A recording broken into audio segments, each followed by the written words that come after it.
PKI? Mau tahu PKI? Mau tahu sejarah PKI? Baik, sudah.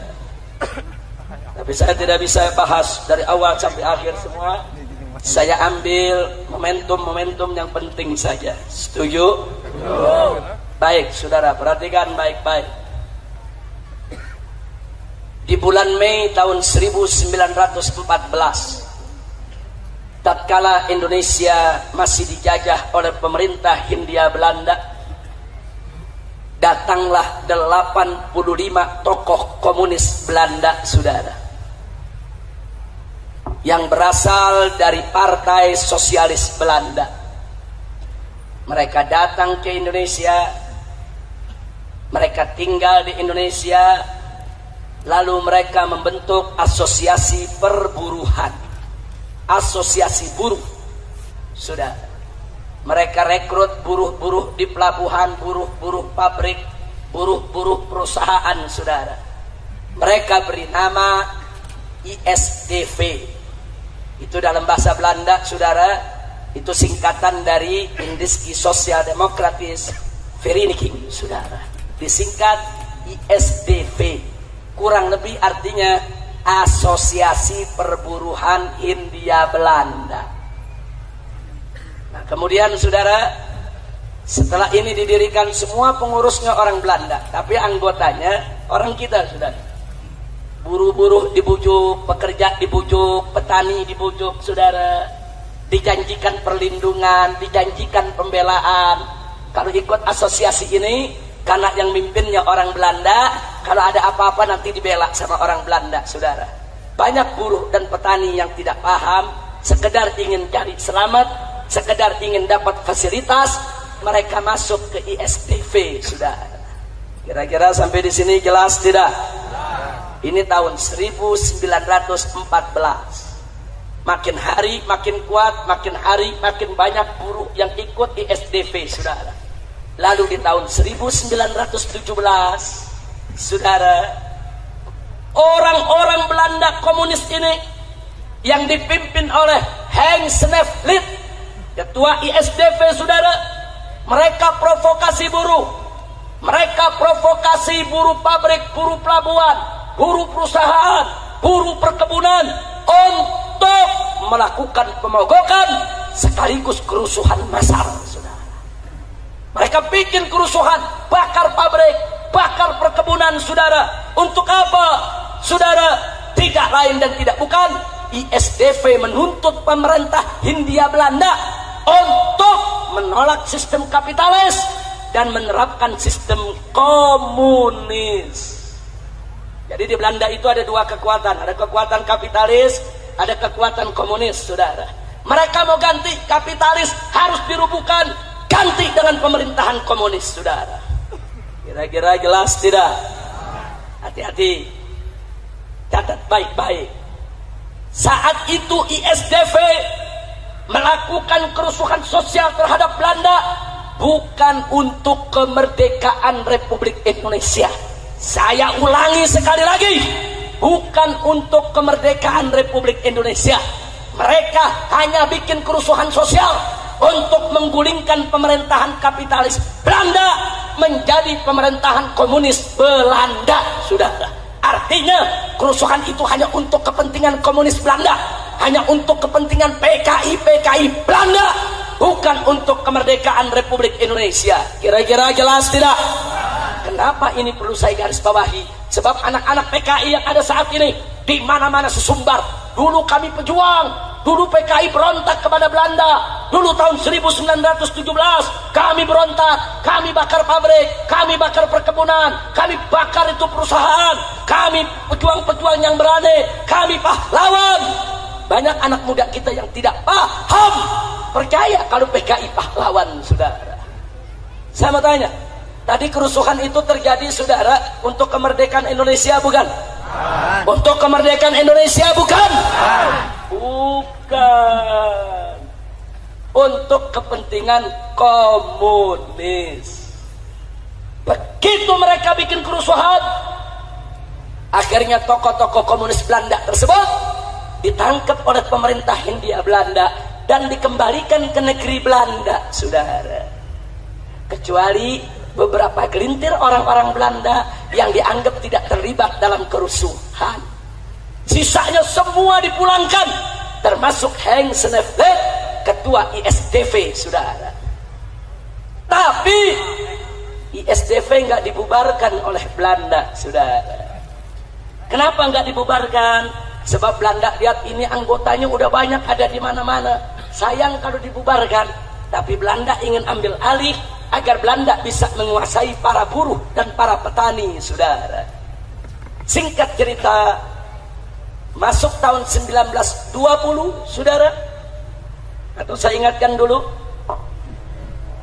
Masuk tahun 1920, ISDV menggelar kongres di Semarang, Jawa Tengah, dan mengganti nama menjadi Perserikatan Komunis di Hindia Belanda, yang disingkat PKH, Perserikatan Komunis Hindia Belanda, saudara. Jadi artinya di tahun 1920 dia keluarkan warna aslinya, saudara, bahwa mereka adalah Perserikatan Komunis, Perhimpunan Komunis, Paguyuban Komunis. Kira-kira jelas tidak? Jelas tidak? Lalu siapa yang memimpinnya? Ketika itu ada dua orang Indonesia yang dijadikan pemimpin. Pertama adalah Semaun dari Surabaya, yang kedua adalah Darsono dari kota Solo, saudara. Padahal dua orang ini, maaf Pak Bu ya, sebelumnya ikut Sarekat Islam.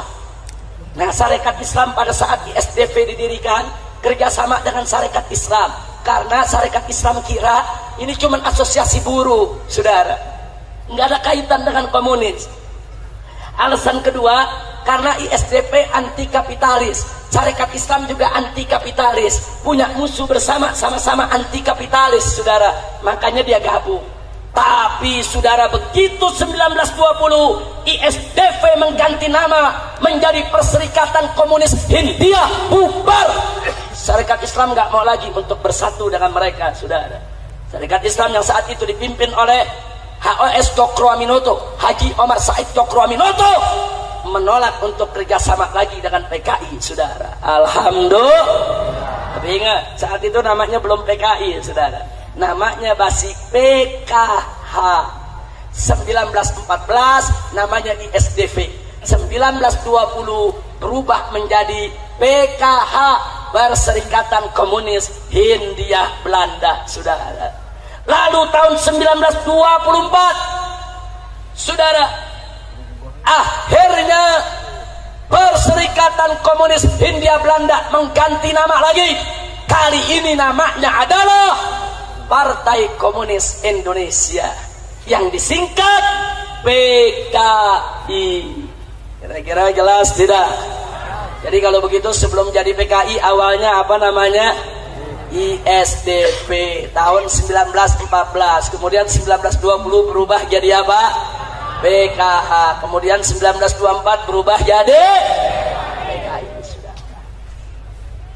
Nah, kemudian di tahun 1926 dan 27 Partai Komunis Indonesia, saudara, karena merasa sudah lebih kuat, kali ini anggotanya lebih banyak, dia pujuk buruh-buruh, dia pujuk petani-petani, saudara, dia pujuk orang-orang miskin, saudara, untuk masuk ke dalam Partai Komunis Indonesia. Begitu anggotanya sudah lebih banyak dibandingkan tahun 1917, akhirnya tahun 1926 lagi-lagi mereka melakukan kerusuhan. Mereka bakar pabrik, bakar perkebunan, bakar perusahaan, saudara. Mereka lakukan kerusakan di mana-mana. Luar biasa. Pemerintah Hindia Belanda marah, saudara. Akhirnya pimpinan PKI ketika itu, saudara, yaitu Semaunnya, kemudian Darsononya, Musonya, Aliminnya, semuanya ditangkap dan semua dibuang ke Moskow, Rusia, saudara. Ya, pimpinan PKI dibuang ke Rusia. Mereka bisa hidup di Rusia. Lalu bagaimana dengan petani? Bagaimana dengan buruh yang mereka rekrut, saudara? 13.000 petani ditangkap oleh Belanda. Puluhan mereka gantung, ratusan mereka siksa habis-habisan. Insya Allah. Ya, dari dulu PKI senang mengorbankan rakyat kecil, mengorbankan buruh, mengorbankan petani, biadab. Makanya petani sama buruh jangan sembarangan ikut PKI, betul? Saya tanya, buruh dan petani yang ikut PKI kesian tidak? Kesian tidak? Ditolimi tidak? Ditipu tidak? Akhirnya PKI dibubarkan oleh Belanda, saudara. 1924 PKI dibubarkan oleh Belanda. 13.000 petani buruh ditangkap dan dibuang ke tanah merah di Papua Irian sana, saudara. Puluhan digantung oleh Belanda di jalan-jalan, saudara. Yang dibunuh oleh Belanda, yang digantung oleh Belanda, petani-petani kecil, buruh-buruh kecil, tapi pimpinan-pimpinannya musuh, saudara, alimin, saudara, pimpinan-pimpinan kelas kakapnya semua dipindahkan ke Moskow, ke Rusia, saudara. Kira-kira sampai di sini jelas tidak? Sekarang saya mau tanya, berarti kerusuhan sosial yang terjadi di tahun 1924, yang ketika itu PKI bikin kerusuhan, tujuannya apa?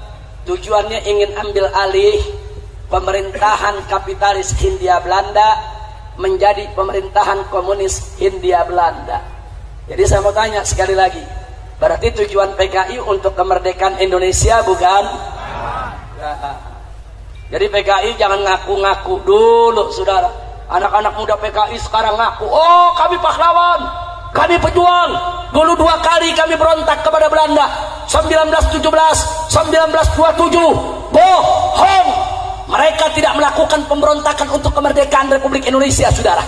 Dusta. Mereka ketika itu, saudara, hanya diperalat oleh tokoh-tokoh komunis Belanda, saudara.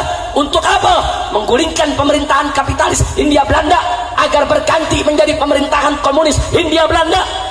Saudara, buktinya, saudara, di tahun 1924 ketika PKI dideklarasikan, saudara, dulu yang bangun pertama kali yang bernama Henk Sneevliet yang dipulangkan oleh Belanda ke Belanda resmi mewakili PKI untuk menghadiri Kongres Komunisme Internasional di Moskow, saudara. Seluruh tokoh komunis Belanda menjadi anggota PKI dan mewakili PKI hadir Kongres Komunis di Jerman, Kongres Komunis di China, Kongres Komunis di Moskow, Uni Soviet, saudara.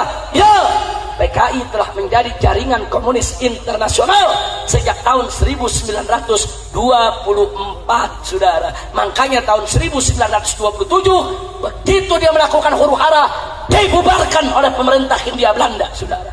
Kenapa? Sebab pemerintah Hindia Belanda adalah pemerintahan kapitalis yang bekerja sama dengan Amerika Serikat dan tidak mau berkiblat kepada China maupun Uni Soviet, saudara. Kira-kira jelas tidak? Nah, sekarang saya mau tanya sekali lagi, kalau gitu PKI berontak kepada Belanda untuk kemerdekaan Indonesia, bukan?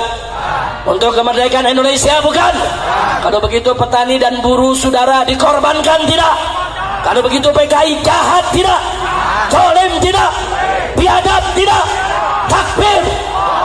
Sallu ala Nabi. Saya berhenti dulu sampai di sini. Kira-kira jelas tidak lahirnya PKI? Jelas lahirnya PKI? Baik, bagian kedua. Bagaimana PKI balik lagi, saudara? Begitu dilarang, musuh dibuang ke Rusia, alimin dibuang ke Rusia, saudara. Mereka tidak berani untuk balik ke Indonesia karena Belanda masih berkuasa. Begitu kita merdeka tanggal 17 Agustus 1945, saudara, begitu kita merdeka, siapa yang merumuskan kemerdekaan? Yang merumuskan kemerdekaan adalah tokoh-tokoh Islam dan tokoh-tokoh nasionalis. Tidak ada tokoh PKI, saudara. Tokoh-tokoh Islam, satu, Kiai Haji Wahid Hashim, pimpinan Nahdlatul Ulama.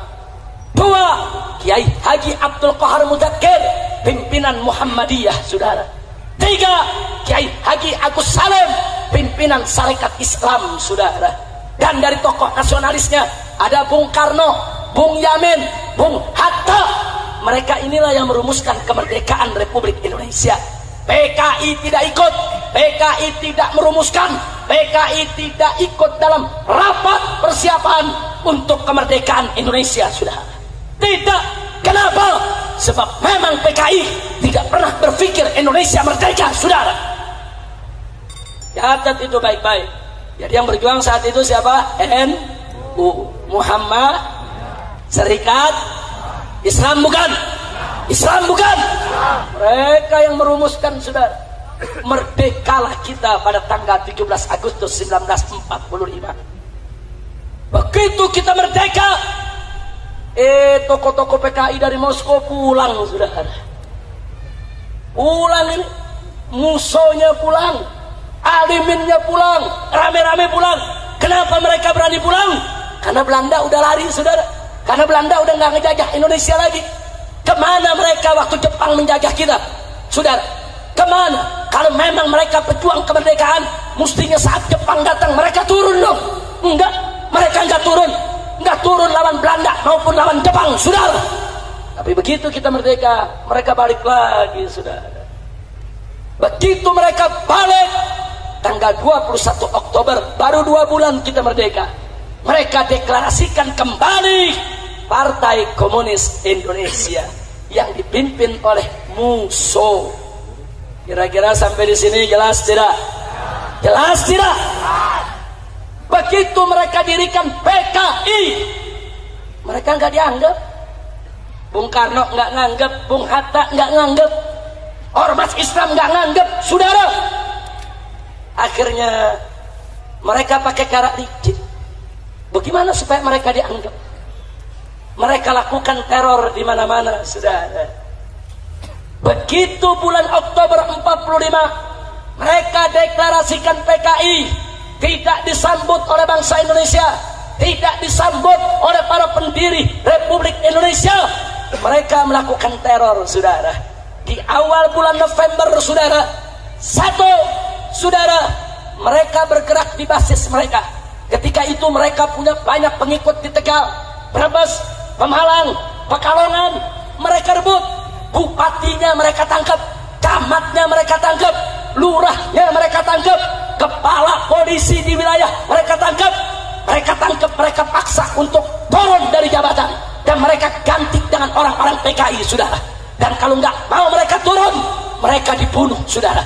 Makanya, saudara, beberapa bupati mereka bunuh, camat mereka bunuh, kepala desa mereka bunuh, yang tidak mau turut kepada mereka, saudara. Akhirnya mereka rebut, saudara, Keresidenan Pekalongan, meliputi Tegal, Brebes, Pemalang, dan mereka serbu Cirebon. Tentara ditangkepi, tentara dilucuti, Cirebon bupatinya ditangkap, saudara. Bukan itu saja, mereka juga masuk ke daerah Banten, saudara. Di Banten ada geng Cek Mama tokoh PKI Banten. Mereka culik Bupati Lebak, saudara, yaitu Raden Harti Winangun. Mereka bunuh di jembatan Serang, saudara. Enggak sampai di situ, mereka bergerak di Tangerang. Mereka culik tokoh nasional Otto Iskandar Dinata. Mereka tangkap, mereka sembelih, mereka bunuh karena tidak setuju dengan PKI. Insya Allah. Jadi supaya anda tahu, saudara, kenapa mereka lakukan itu? Karena mereka punya basis. Basisnya buruh dan petani, saudara. Di mana mereka punya basis, mereka bunuh yang nggak mau tunduk kepada mereka. Di mana mereka tidak punya basis, mereka pura-pura baik kepada umat Islam, saudara. Di Jawa Barat PKI nggak ada basisnya, saudara. Alhamdulillah. Di Jawa Barat dari dulu sampai sekarang basis Islam, bukan basis PKI. Betul? Betul? Takbir. Hidup Islam. Hidup Jawa Barat. Takbir. Sallu ala Nabi. Pertanyaannya, apa hasil teror yang dilakukan oleh PKI? Saudara, ketika itu kita baru merdeka. Yang namanya baru merdeka, pemerintah masih lemah, tentara masih lemah, polisi masih lemah. Betul? Betul? Baru merdeka 2 bulan dirongrong sama PKI, saudara. Biadab ini PKI, saudara. Makanya PKI bisa rebut Brebes, rebut Tegal, rebut Pemalang. Kenapa dia bisa rebut? Dia rebut Tangerang, dia rebut Serang, saudara. Kenapa dia bisa rebut? Karena saat itu Bung Karno masih lemah, pemerintahan masih lemah. Biar kita tahu, biadab. Kalau gitu PKI pengkhianat, tidak. Tapi taktik mereka berhasil, saudara. Akhirnya mereka dipanggil oleh Bung Karno. Bung Karno bujuk mereka untuk tidak mengganggu rakyat. Apa hasilnya, saudara? Tahun 1947 terpaksa akhirnya Bung Karno, tidak ada jalan lain. Tokoh PKI diangkat menjadi Perdana Menteri Republik Indonesia, saudara. Dialah yang bernama Amir Syarifuddin Harahap. Itu tokoh PKI, saudara, jadi Perdana Menteri. Ya, niat Bung Karno baik. Kalau PKI dikasih tempat, PKI dibagi tempat di pemerintahan, dia nggak ngajak, dia nggak bunuh camat, nggak bunuh lurah, nggak bunuh bupati.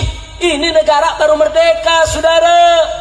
Belum lagi Belanda ngancem mau balik, saudara, mau rebut lagi Indonesia, mau jajah Indonesia. Bung Karno bujuk PKI, Amir Syarifuddin jadi Perdana Menteri Republik Indonesia. Saya tanya, PKI licik tidak? Licik tidak?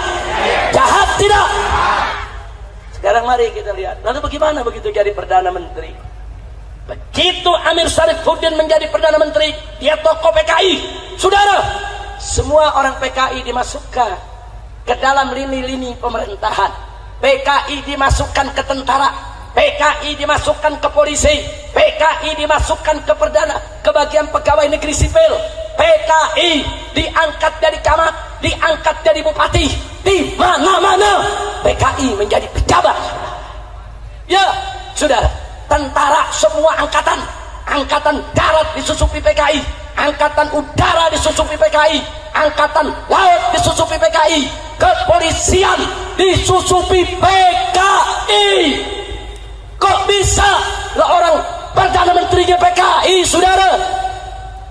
Insya Allah, bahaya tidak? PKI nguasai, saudara. Masumi protes, ulama protes, kiai protes, datang ke Bung Karno supaya Amir Syarifuddin diberhentikan dari Perdana Menteri. Ini berbahaya. Semua pejabat diganti dengan PKI. Tapi ketika itu Bung Karno tidak punya alasan. Apa alasannya mau berhenti? Subhanallah, alasan itu datang setahun kemudian. Di tanggal 17 Januari, saudara, tahun 1948 terjadi perjanjian Renville, saudara, antara Indonesia dengan Belanda. Indonesia diwakili oleh Perdana Menterinya, yaitu tokoh PKI Amir Syarifuddin. Dan apa hasilnya? Isi perjanjiannya merugikan Indonesia, menguntungkan Belanda, membuka pintu Belanda balik lagi ke Indonesia, saudara. Marah tokoh-tokoh Islam, marah para ulama, marah tokoh nasionalis. Rame-rame mereka datangi Bung Karno. Kompak saat itu nasionalis, saudara, dengan umat Islam, dengan para ulama. Dia tekan, dan akhirnya tanggal 23 Januari, cuma 5 hari setelah perjanjian Renville, 23 Januari 48, saudara, Amir Syarifuddin diberhentikan dari Perdana Menteri. Kabinetnya dibubarkan. Lalu siapa yang diangkat sebagai pengganti? Soekarno mengangkat Wakil Presiden Muhammad Hatta sebagai Perdana Menteri, saudara. Ya, kenapa Muhammad Hatta yang diangkat? Karena tokoh-tokoh Islam nasionalis minta Muhammad Hatta menyelamatkan Republik Indonesia dari PKI. Ya, Muhammad Hatta langsung ambil alih, saudara. Beliau jadi Perdana Menteri. Apa yang beliau lakukan, saudara? Begitu masuk bulan Mei, yang beliau lakukan adalah, saudara, beliau melaksanakan program RERA, rekonstruksi dan rasionalisasi. Artinya apa? Seluruh orang PKI yang ada di TNI, yang ada di pegawai negeri, yang jadi pejabat diberhentikan oleh Bung Hatta, saudara. Takbir. Berarti bagus tidak? Bagus tidak? Bagus tidak? Semua, saudara. Oh, mana kolonel-kolonel angkatan darat yang PKI? Diberhentiin. Mana brigjen-brigjen yang PKI? Saudara, diberhentikan. Akhirnya PKI marah, saudara. Marah. Tentara-tentara PKI nggak mau berhenti. Mereka marah. Mereka nggak mau keluar. nggak mau keluar dari angkatan darat, nggak mau keluar dari angkatan laut, nggak mau keluar dari angkatan udara, nggak mau keluar dari kepolisian, nggak mau berhenti dari pejabat, saudara. Tetap diberhentikan. Lalu apa yang terjadi, saudara? Begitu diberhentikan, saudara, maka seluruh tokoh PKI yang masih ada di luar negeri, saudara, baik ada di Cina maupun Moskow, rame-rame turun ke Indonesia, saudara. Bulan Agustus 48 mereka gelar kongres untuk melawan Bung Hatta, saudara. Mereka merasa Bung Hatta sudah merusak segala rencananya. Agustus gelar kongres, saudara, dan hasilnya tanggal 5 September PKI secara terbuka mengumumkan, minta kepada Presiden Soekarno agar negara kesatuan Republik Indonesia berkiblat kepada Uni Soviet, saudara. Jadi PKI bilang Indonesia harus berkiblat kepada Soviet, Indonesia harus bersatu dengan Uni Soviet, Indonesia tidak boleh diatur oleh Amerika yang kapitalis, kita harus jadi negara sosialis, komunis. Dan keinginannya ditolak oleh Bung Karno, saudara. Begitu ditolak, lalu apa yang terjadi pada tanggal 10 September, saudara? Mari kita lihat 10 September, saudara, PKI mengumumkan di Madiun satu negara baru yang namanya adalah Negara Soviet Indonesia, saudara. Ditulis Negara Republik Soviet Indonesia. Dia deklarasikan, saudara, presidennya musuh, wakil presidennya Amir Sarifuddin, mantan Perdana Menteri Republik Indonesia, saudara. Dia umumkan. Setelah itu diberikan peringatan oleh Bung Karno, bubar, stop, nggak boleh ada negara dalam negara, saudara. Nggak, mereka nggak mau tahu, saudara. Lalu setelah itu apa yang terjadi? Mari kita lihat, saudara. Begitu mereka umumkan Negara Republik Soviet Indonesia, ulama-ulama di Madiun, pimpinan pondok pesantren di Magetan, di mana-mana yang tidak mau mengakui Negara Republik Soviet Indonesia, mereka serbu, mereka bunuh, saudara. Pesantren-pesantren mereka bakar, kiai-kiai mereka bunuh, saudara. Itu terjadi dari tanggal 10 September. Gubernur Jawa Timur mereka culik, mereka bunuh, saudara. Kepala Rumah Sakit Solo mereka culik, mereka bunuh. Kepala Kepolisian Madiun mereka culik, mereka sembelih, mereka bunuh, saudara. Itu terjadi dari tanggal 10 September, 11, 12, 13. Puncaknya, saudara, tanggal 17 September seorang ulama besar, Nahdlatul Ulama, Kiai Haji Sulaiman Suhdi Afandi, ditangkap dengan 108 santri dan ustadz, saudara. Mereka diseret, saudara, ke sebuah sumur di desa Koco, Kabupaten Magetan, disembelih satu-satu. 108 tokoh Islam dimasukkan ke dalam lubang sumur, dibunuh, saudara. Saya bertanya, biadab tidak? Biadab tidak? Dari situ mereka rebut satu persatu, saudara. 18 September, saudara, mereka rebut Madiun, mereka rebut Ponorogo, Pacitan, Rembang, Cepu, Purwodadi, Sukorejo, saudara, Magetan, semua kota-kota di Jawa Tengah direbut oleh mereka. Pertanyaannya, kenapa mereka bisa merebut? Mereka punya senjata, ada militer jadi PKI, saudara. Ada angkatan darat jadi PKI, ada angkatan laut jadi PKI, ada angkatan udara jadi PKI, ada polisi jadi PKI. Mereka punya senjata, mereka nggak mau berhenti. Dengan senjata mereka, saudara, mereka rebut semua kota yang ada di Jawa Tengah. Allah, biadab tidak? Biadab tidak? Sampai di situ, saudara. Sepanjang 18 September sampai 21 September mereka bikin 2 ladang pembantaian. Satu di pabrik gula Gorang Garing, saudara, yaitu di Magetan. 2 di pabrik gula Alas Tua, saudara. Itu ratusan masyarakat mereka tarik, orang NU, Banser, Masumi, saudara, semua mereka tarik, mereka culik, dimasukkan dalam pabrik gula Gorang Garing. Mereka sembelih satu-satu, saudara. Saking banyaknya yang mereka bunuh, saking banyaknya yang mereka potong, itu banjir darah di dalam pabrik gula Gorang Garing. Itu tinggi darah lewat mata kaki, saudara. Biadab. Jangan bilang PKI pahlawan dulu, saudara. Kita punya datanya, kita punya faktanya, saudara, dan masih ada saksi hidup, saudara, yang ngalami yaitu peristiwa tersebut. Kita punya foto-fotonya, saudara, biadab. Dan mereka bikin 7 sumur yang mereka sebut sebagai sumur neraka, saudara. Setiap sumur ratusan mayat mereka ceburkan ke sana. Mayat bupati, mayat camat, mayat kepala kepolisian, mayat kiai, mayat santri, mayat pimpinan partai Islam, saudara, mayat banser, semua mereka ceburkan dalam 7 sumur. Satu sumur, saudara, ada yang 200 kerangka mayat, ada yang 300 kerangka mayat, saudara. Biadab.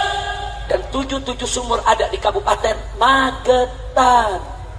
Tadinya itu nggak terungkap, saudara. Itu peristiwa terjadi tahun 48, nggak ada yang tahu. Keluarga pada nyari, keluarga bupati nyari, mana suami saya?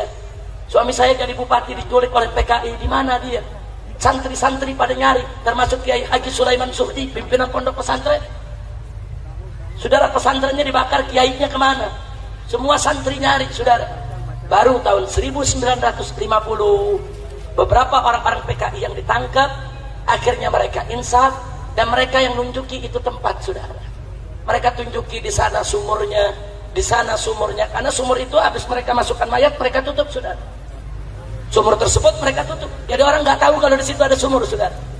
Nah, baru bulan Januari tahun 1950 ribuan masyarakat Magetan, Madiun, Pacitan rame-rame turun ke sumur-sumur tadi, saudara. Mereka gali, mereka temukan ribuan mayat dari 7 kubur dan diidentifikasi, ketemu, oh ini Bupati Blora, oh yang ini Bupati Magetan, ketemu satu-satu, oh ini yang Kiai Sulaiman Suhdinya, saudara. Mereka sembelih semuanya, mereka masukkan dalam sumur. Saya tanya, biadab tidak? Biadab tidak? Takbir. Tapi alhamdulillah, ketika itu Bapak Panglima Besar Jenderal Sudirman, saudara, begitu Madiun dan semua kota di bulan September dikuasai oleh PKI, Tentara Republik Indonesia turun ke Madiun, saudara. Dari Jawa Barat Siliwangi turun, dari Jawa Timur, saudara, turun untuk mengepung PKI di Jawa Tengah, saudara. Ketika itu tentara nasional dari Siliwangi ribuan turun, saudara. Begitu juga dari Jawa Timur yang dipimpin oleh Kolonel Gatot Subroto, saudara. Atas perintah Panglima Besar Jenderal Sudirman, perang, saudara. 12 hari 12 malam tempur di kota Madiun, saudara. Dan akhirnya tanggal 30 September seluruh kota Madiun berhasil diambil alih oleh pemerintah pusat melalui TNI Angkatan Darat yang pro pemerintah, bukan pro PKI, saudara. Takbir. Takbir. Lalu PKI keluar dari Madiun, oh mereka marah. Lalu apa yang mereka lakukan, saudara? 30 September mereka keluar, tanggal 4 Oktobernya, saudara, seluruh tawanan mereka bunuh, saudara. Ribuan tawanan yang mereka tawan dari Madiun, Magetan, Pacit, Wonorogo, Wonogiri, Ponorogo, saudara, Sukorejo, Surakarta, semua yang mereka tawan mereka bunuh. Karena mereka marah kepada TNI, kenapa mereka kalah? Dibunuh. Mereka terus didesak, saudara. Baru akhir November seluruh Jawa berhasil dikuasai, PKI berhasil dikalahkan, saudara. Alhamdulillah. Saya mau tanya, kalau begitu PKI pejuang atau pengkhianat? Pejuang atau pecundang? Pejuang atau pengkhianat? Pejuang atau penjahat? Selesai bulan November 48, PKI diatasi. Masuk bulan Desember, Belanda datang, saudara. Agresi militer kedua. Jadi kita dirongrong oleh PKI, bukan PKI pejuang. Dia merongrong Republik. Hampir kita kalah dari Belanda. Hampir kita jatuh lagi ke Belanda, saudara. November PKI dikalahkan, saudara. Desember Belanda datang lagi ke Indonesia untuk menjajah Republik ini, saudara. Ya, PKI biadab, PKI tolim, PKI penjahat. Maka itu saya mau tanya sekali lagi, kalau gitu PKI bahaya tidak? Bahaya tidak? Layak dibubarkan tidak? Takbir. Akhirnya bulan Oktober Musso ketangkap, Amir Sarifuddin ketangkap dan dieksekusi mati, saudara. Tapi saudara, Soekarno terlalu penuh belas kasih. Soekarno tetap tidak mau bubarkan PKI, saudara. Semua tokoh minta kepada Bung Karno keluarkan dekret bubarkan PKI. Dia sudah membunuh ribuan orang, membunuh pejabat, membunuh jenderal, membunuh tentara, membunuh kiai, membunuh santri. Saya tanya, patut tidak dibubarkan? Layak tidak dibubarkan?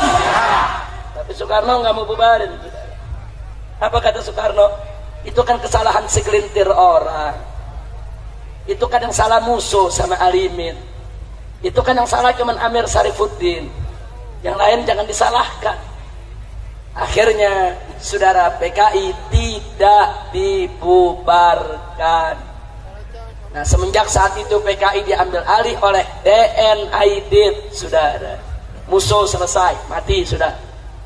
Sekarang masanya Dipo Nusantara. DN Aidit itu kepanjangan Dipo Nusantara Aidit, saudara. Dia dengan nyoto mengambil alih PKI. Lalu bagaimana cara dia bangkit? Kali ini karena Soekarno yang tidak mau bubarkan mereka rangkul Bung Karno, saudara. Mereka rangkul Bung Karno, mereka deketi Bung Karno, mereka puji-puji Bung Karno. Bahkan seluruh program Bung Karno mereka dukung. Sampai Bung Karno sayang kepada mereka, saudara. Supaya Anda tahu, akhirnya saudara, tahun 51 mereka mulai mengkonsolidasikan diri. Dan tahun 55 PKI resmi ikut pemilihan umum pertama di Indonesia, saudara. Dan mengejutkannya, PKI menang 4 besar, saudara.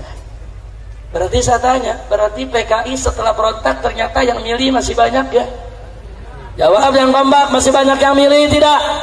Masih banyak yang milih tidak? Menjadi 4 besar setelah PNI, Masumi, NU, PKI, saudara. 4 besar partai menang di Indonesia, saudara. Salah satunya adalah PKI. Sudah berontak, sudah ngebunuh, dimaafkan, sampai boleh ikut pemilu, jadi 4 besar, saudara. Lalu apa yang terjadi, saudara? Begitu menang pemilu dan Soekarno makin dekat dengan PKI, PKI makin disayang oleh Bung Karno, saudara. Walaupun Bung Karno bukan PKI, saudara, tapi Bung Karno disayang oleh PKI dan sayang kepada PKI, saudara. Akhirnya ulama-ulama marah. Di bulan September tahun 1957 digelar Kongres Ulama se-Indonesia di Palembang, Sumatera Selatan, saudara. Putusan para ulama se-Indonesia dalam pertemuan Kongres Palembang, saudara, adalah meminta kepada Presiden Soekarno untuk mengeluarkan dekret pelarangan paham komunis dan pembubaran partai PKI, saudara. Ini ulama udah kompak, dari NU-nya, dari semuanya, saudara, kumpul. Ini ulamanya, ini bukan organisasi yang kumpul, ulama. Lalu bagaimana sikap Bung Karno? Bung Karno menolak, saudara. Bung Karno tidak mau membubarkan PKI. Lalu apa yang terjadi setelah itu, saudara? Ya, karena Bung Karno tidak mau membubarkan PKI, akhirnya ada segelintir tokoh Islam bersama tentara-tentara nasionalis di Sumatera. Mereka marah kepada Bung Karno, saudara. Mereka koreksi pemerintahan Soekarno, mereka berontak. Mereka dirikan PRRI, Pemerintahan Revolusioner Republik Indonesia. Sebetulnya PRRI itu, saudara, itu pemberontakan tujuannya untuk lawan PKI, untuk menjauhkan Bung Karno dari PKI, untuk menyelamatkan Indonesia dari PKI. Hanya saja PRRI konsolidasinya nggak kuat ke bawah. Kalau PKI kuat ke bawah, saudara. Akhirnya pemberontakan PRRI berhasil dipadamkan oleh Bung Karno. Lalu apa yang terjadi setelah itu, saudara? Itu tahun 57, 58, saudara. Akhirnya masuk tahun 60, PKI memprovokasi Bung Karno. Bung Karno punya ide, kalau Indonesia mau damai, kalau Indonesia mau jaya, nasional, agama, dan komunis harus bersatu. Jadilah politik Nasakom, saudara. Dia keluarkan Nasakom. Ya, ketika itu NU ikut mendukung Nasakom, PNI mendukung Nasakom, PKI nomor 1 dukung Nasakom. Masumi tidak mendukung, saudara. Karena Masumi tidak mendukung, di tahun itu juga Masumi dibubarkan oleh Bung Karno, saudara. Masumi itu partai Islam terbesar saat itu, saudara. Partai Islam terbesar, Majelis Syuro Muslimin Indonesia, saudara, dibubarkan. Kemudian di tahun 1963, saudara, PKI memprovokasi lagi Bung Karno supaya ganyang Malaysia. Kenapa diprovokasi supaya perang lawan Malaysia, saudara? Kenapa? Ada apa? Ada 2 tujuan.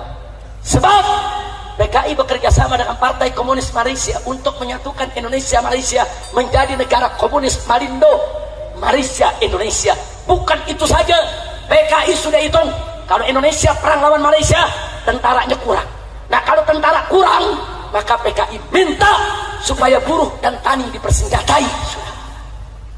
Likik PKI, saudara. Ulama protes, tidak setuju, nggak boleh ganyang Malaysia, nggak boleh buruh dan petani dikasih senjata, berbahaya. Ormas Islam yang bernama GPII, Gerakan Pemuda Islam Indonesia, demonstrasi tolak itu semua, dibubarkan. GPI dibubarkan oleh Bung Karno, saudara. HMI dibubarkan oleh Bung Karno, saudara. Pokoknya yang nggak setuju dengan politik Bung Karno semua dibubarkan. Bukan itu saja, ulama-ulama protes ditangkap, di penjara. Siapa aja di penjara? 1, almarhum Kiai Haji Buya Hamka. 2, Kiai Haji Yulnan Helmi Nasution. 3, Kiai Haji EZ Mutakin, saudara, tokoh Jawa Barat. Kemudian Kiai Haji Soleh Iskandar, saudara. Ada belasan kiai, semuanya ditangkap, dijebloskan ke penjara karena anti PKI. Jadi di sini saya tidak mengatakan Bung Karno PKI, enggak. Bung Karno posisinya lemah, PKI-nya kuat. Saya tanya, berarti PKI kuat tidak? Jujur, PKI berarti kuat tidak? PKI minta Bung Karno bubarin Masumi, dibubarin. PKI minta Bung Karno bubarin GPI, dibubarin. PKI minta Bung Karno perang lawan Malaysia, perang. PKI minta kepada Bung Karno, saudara, untuk minta apa lagi dengan Bung Karno? Yaitu minta kepada Bung Karno, saudara, supaya kiai-kiai, ulama-ulama yang anti politik Nasakom ditangkap semua, saudara. Berarti saya mau tanya, berarti PKI kuat tidak? Kuat tidak? PKI kuat saat itu, saudara. Oh, dahsyat kekuatan PKI, saudara. Biar Anda tahu, akhirnya, saudara, bulan Juli tahun 1965 secara resmi Bung Karno mengizinkan, saudara, dibentuknya angkatan kelima, buruh dan tani diberikan senjata, saudara. Begitu diizinkan, saudara, maka PKI, saudara, mendatangkan 2000 kadernya, 2000 kadernya dibawa ke Jakarta, dikumpulkan di lapangan Halim Perdana Kusuma untuk dilatih perang, saudara. Mereka diajarkan cara lempar granat, diajarkan cara nembak, resmi, legal, seizin presiden. Masya Allah. Itu bulan Juli tahun 1965, saudara. Mereka atur semua rencana, saudara. Partai Murba itu dulu kawannya PKI yang dirikan Tan Malaka. Dulu Tan Malaka ikut PKI, tapi begitu tahu kekejaman PKI, dia keluar dari PKI, saudara. Dia dirikan partai baru, namanya Partai Murba. Apa itu Murba? Musyawarah Rakyat Banyak.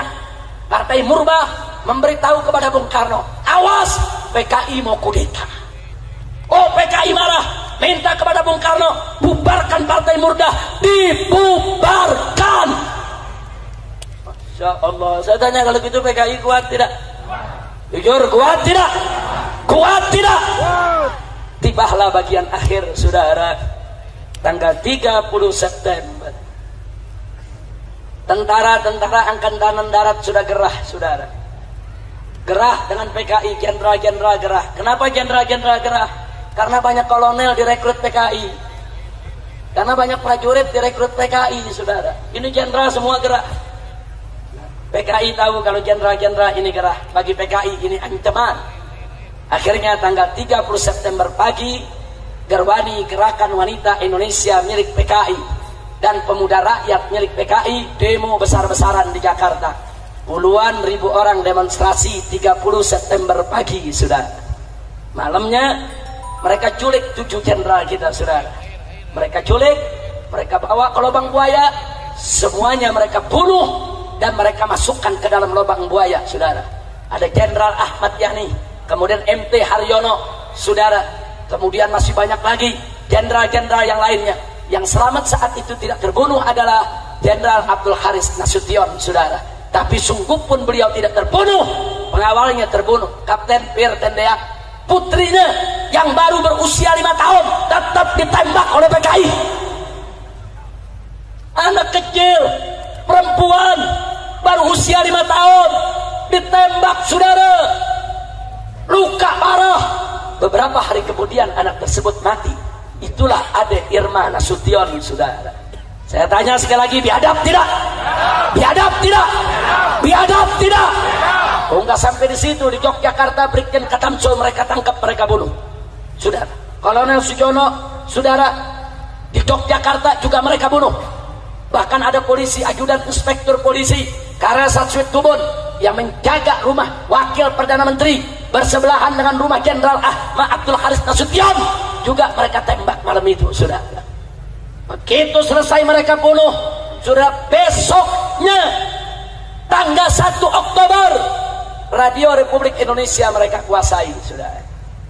PKI mengumumkan hari ini telah dibentuk Dewan Revolusi baru mengambil alih kekuasaan. Dan liciknya mereka supaya rakyat tidak marah, apa mereka bilang? Soekarno tetap presiden kita.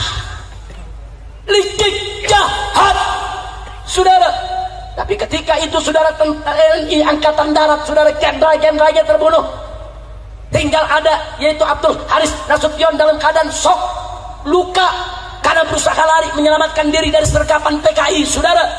Dan ketika itu, saudara, ada Letnan Jenderal Soeharto yang diminta oleh kawan-kawannya segera untuk pimpin TNI Angkatan Darat, saudara. Akhirnya Soeharto, saudara, memimpin TNI Angkatan Darat. Dia serbu Radio Republik Indonesia pada tanggal 2 Oktober, saudara. Dia rebut, dia umumkan lagi ke seluruh Indonesia bahwa kudeta PKI gagal. Negara tidak bisa diambil alih oleh PKI. Tentara mengambil alih dan Soekarno tetap sebagai presiden. Jadi mereka ini licik, saudara. Mereka mau adu domba kita, saudara. Tinggal Presiden Soekarno bingung harus bersikap apa. Yang ini bela Soekarno, yang ini bela Soekarno, saudara. Ya, ketika itu posisi Soekarno lemah, saudara. Kira-kira jelas tidak? Akhirnya Soeharto mengerahkan RPKAD, saudara. RPKAD, Resimen Pasukan Khusus Angkatan Darat, kalau sekarang disebut Kopassus, saudara. Dipimpin oleh Sarwo Edi. Siapa itu Sarwo Edi? Sarwo Edi adalah mertua SBY, saudara. RPKAD dipimpin oleh Sarwo Edi menyerbu Halim Perdana Kusuma, saudara. Ya, mereka tempur. Ternyata di sana, ya, ada tentara Angkatan Darat yang jadi PKI, ada Angkatan Laut yang jadi PKI, ada Angkatan Udara yang jadi PKI, ada polisi yang jadi PKI. Mereka semuanya ditangkap, saudara. Bahkan yang menggerebek rumah-rumah jenderal itu Cakrabirawa. Cakrabirawa itu tentara, itu pengawal presiden, saudara. Tentara, mereka yang culik daripada para jenderal, mereka yang bunuh, mereka kerja buat PKI. Insya Allah. Berarti saya tanya, kalau gitu dulu tentara disusupi tidak? Tentara disusupi tidak? Akhirnya setelah direbut Halim tanggal 5 Oktober, saudara, tanggal 5 Oktober setelah Halim direbut, baru dikeluarkan itu jenazah dari para jenderal yang sudah ada di lubang buaya, saudara. Saya tanya sekali lagi, PKI kejam tidak? Kejam tidak? Nah, melihat kekejaman PKI seperti itu, saudara, NU pecah kongsi. Marah NU, saudara. Akhirnya saudara NU marah, maka NU dan Ansor turun demo di kota-kota di Pulau Jawa, saudara, menolak kekejaman PKI. PKI tersinggung. 13 Oktober NU Banser turun di jalan di seluruh kota di Pulau Jawa. PKI tersinggung. Lalu apa yang mereka lakukan? Di basis-basis PKI, saudara, Kiai NU disembelih, Banser disembelih. Bahkan di Banyuwangi, saudara, tidak kurang dari 66 anggota Banser mereka culik, mereka racuni, mereka sembelih, mereka masukkan ke sumur, saudara. Ya, begitu itu terjadi, saudara. Begitu NU dibunuh oleh PKI di mana tempat, semua Banser marah, semua NU marah. Akhirnya bulan Oktober tersebut terjadi bentrok besar-besaran antara NU dan PKI, saudara. Di setiap kampung, setiap desa, tiap kecamatan. Jangan Anda bilang cuma NU yang bunuh PKI, saudara. PKI yang lebih dulu bunuh NU. Betul? Betul? Di kampung-kampung basis PKI, NU dibunuhi, NU disembelih, Banser disembelih. Makanya NU tidak diam, Banser tidak diam. Mereka turun di basis-basis NU, basis-basis Banser. Semua orang PKI ditangkapi, saudara. Ya, saling bunuh, saling hantam. Itu yang terjadi, dan saudara. Dan akhirnya PKI kalah, NU yang diberikan kemenangan oleh Allah Subhanahu wa Ta'ala. Takbir, takbir. Berarti saya mau tanya, jasa NU besar tidak? Jasa Banser besar tidak? Jasa tentara besar tidak? Takbir.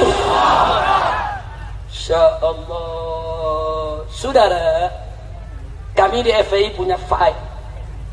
Kami kumpulkan bebundal-bundal, satu bundal segini, semua foto-foto dan nama-nama korban ulama-ulama NU, korban kawan-kawan Banser yang dibunuh oleh PKI, saudara. Makanya anak-anak muda hati-hati kalau Anda buka ngajinya sama Syekh Google. Ini banyak sekarang ngaji sama Syekh Google, saudara. Tulis PKI, langsung dijawab oleh Syekh Google. Nah, itu banyak tulisan-tulisan yang dibuat oleh PKI. Yang PKI ceritakan, kami dibunuh NU, kami disembelih Banser. Ketika itu NU jahat, Banser jahat, masa kami disembelih, masa kami dibunuh. Tapi yang mereka bunuh kiai, mereka nggak cerita, saudara. Saya mau tanya, siapa yang mulai ngebunuh, NU atau PKI? Jawab yang kompak. Yang memulai siapa? Yang jahat siapa? Yang bunuh kiai siapa? Jadi kalau Banser marah, wajar tidak? NU marah, wajar tidak? Umat Islam marah, wajar tidak? PKI membunuh, dibunuh lagi, wajar tidak? PKI membunuh kiai, dibunuh oleh masyarakat, wajar tidak? Takbir. Jadi jangan kaget, PKI bunuh satu kiai, Banser bunuh 1000 PKI. Satu kiai harganya 1000 musuh, saudara. Bagus tidak? Malah bukan 1000, musuhnya 1.000.000. Ya, Masya Allah. Kira-kira jelas tidak? Jelas tidak? Nah, sekarang mereka balik cerita. Mereka bilang NU yang jahat, ulama yang jahat, kami korban, kami pejuang. Mereka putar balik. Apa mereka bilang? Tuh yang jahat Soeharto, tuh yang jahat Orde Baru, tuh yang jahat NU, tuh Banser. Kalau kami ini cuma korban. Makanya jangan mau diputar balikin fakta. Begitu saya tanya sekali lagi sebelum saya akhiri, saudara, kalau begitu udah jelas belum cerita PKI? Malam ini sudah saya sampaikan, jelas tidak? Jelas tidak? Jadi kesimpulannya, PKI itu pejuang atau pecundang? Pejuang atau pecundang? Pejuang atau penjahat? PKI itu berjuang untuk kemerdekaan tidak? Untuk Indonesia atau untuk Uni Soviet? Untuk Indonesia atau untuk Uni Soviet? Kalau begitu PKI berjasa tidak kepada Indonesia? Siapa yang memulai membantai, saudara? Siapa yang bunuh ulama? Siapa yang bunuh kiai? Siapa yang bunuh santri? Siapa yang bunuh tentara? Siapa yang bunuh jenderal? Siapa yang bunuh polisi? Takbir. Kalau begitu, kalau PKI dibubarkan oleh TAP MPRS nomor 25 tahun 66, wajar tidak? Bagus tidak? Setuju tidak? Jadi kalau besok PKI mau bangkit lagi, biarkan atau lawan? Biarkan atau ganyang? Siap lawan PKI? Siap Siap habisi PKI. Takbir. Sallu ala Nabi.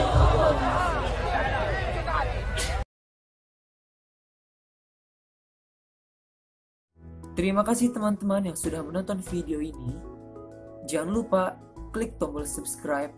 Dan jika kalian suka video ini, angkat jempol kalian. And see you.